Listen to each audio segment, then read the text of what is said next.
Please welcome to the stage Gabriella Salmon.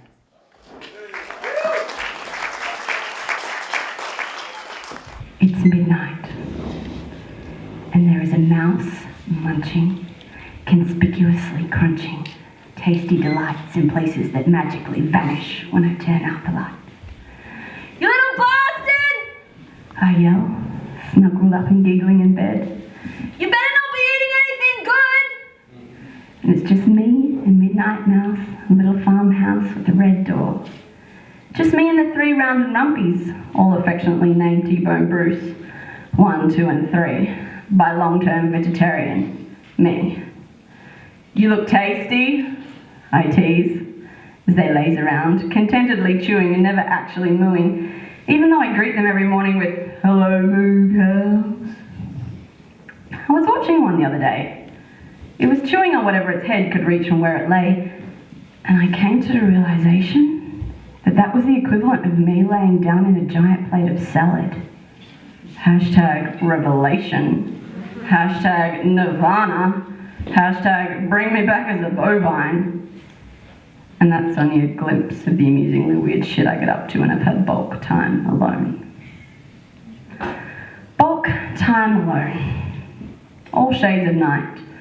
Countless seasons of days. Everyday living and gadabouting through airports in adventure-glazed haze.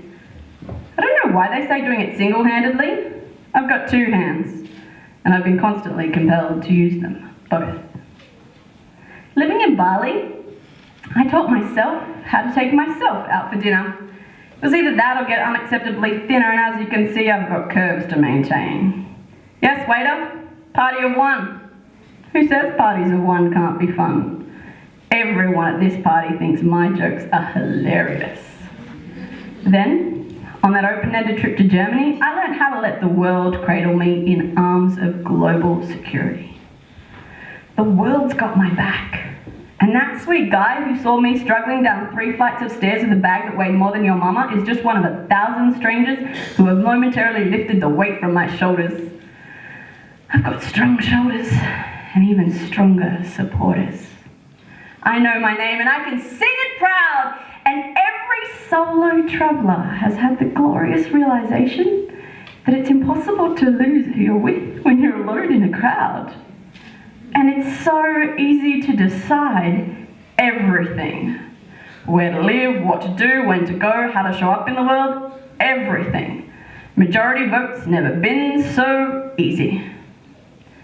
Never lost, party of 1, bulk time alone. Gloriously mad queen on her effervescent throne, seeks king, desires him, but doesn't need him. Willing to engage in co-sovereignty, but only if it's of an empire with at least as much mad frivolity as the one artfully created by yours truly. Gloriously mad queen on her effervescent throne, seeks king, desires him, but also thrives on being alone. It wasn't always this way, though. For years, I tried to build a kingdom with the emotional equivalent of unreliable tradesmen. I'd pray they turn up, preferably not drunk, and hopefully give me more than a desultory tip, tap, and a thunk. I was at the mercy of their timelines and nervously made them multiple cups of tea and appetizers of me. To be fair, while they were there, they were friendly and likeable tradesmen, but their commitment to the project was low. Even after all that I'd paid, all I got was some floorboards unevenly laid and some tiles half-heartedly hammered in the holy roof of the never fully inhabited Singles Inn. The fire was well tended, the RSVPs counted, and yes, there were plenty of fish on the dinner table for the errant pescatarian, but nobody stayed, and I was so often left feeling like not much more than a handy maid. Unevenly laid, half-hearted hammering. Ugh. Ain't no royal-blooded sovereign queen got time for that shit, so I raised that fucker to the ground and I built my own, starting with a throne. Effervescent. sparkling and bubbly, aerated and lively. Yep, that's the throne on which you'll most frequently find me. If man was made from mud and woman from bone, this queen was made from stardust. This queen was made from fragments of interstellar explosions. This queen was made from the light that not only escaped from dark matter, but consumed it. This queen has dragged herself through murky swamps that threatened to drown her. Lonely, painful nights when even the crowds were not enough to numb the jagged, tearful tearing of her heart. This queen has unearthed herself from the graves of 100 generations of women who spent their lifetime on their knees, scrubbing the floors of their self-imposed prisons and never daring to look up. This queen was made in sacred intimacy when she looked into the eyes of her own reflection and anointed with every scrap of light and wisdom ever thrown in her direction, herself with divine sovereignty.